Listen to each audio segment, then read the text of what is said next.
आज मैं आयजा से मिला था और जानते हो जैसे 3 साल पहले दिल धड़का था वैसे ही धड़क रहा था आज भी। उसका नाम सुनते ही दिल की धड़कनें तेज हो जाती हैं। आशिक हो गए आप? यही महसूस करता हूँ। वो तुम्हारा होने वाला शौहर है, तुम्हें उसे तवज्जो देनी चाहिए। अम्मी क्या होने वाला शौहर? ऐसी फजूल बातें मत करें प्लीज। अच्छा अगर होने वाला शौहर नहीं तो तुम क्या उसके साथ फ्लर्ट कर रही हो? अम्मी तो अब बताओ कैसा है मेरा हैंडसम शेफ? वो बिल्कुल एक शहजादी की तरह है। ऐसा ही है वो। वही तो मेरा सफेद घोड़े वाला शहजादा है।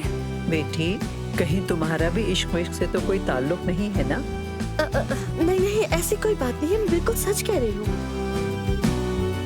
ये तुम किस तरह काम करते हो मेहमत? मैं समझा नहीं। देखो इसे, देखो समझ में आती है या नहीं?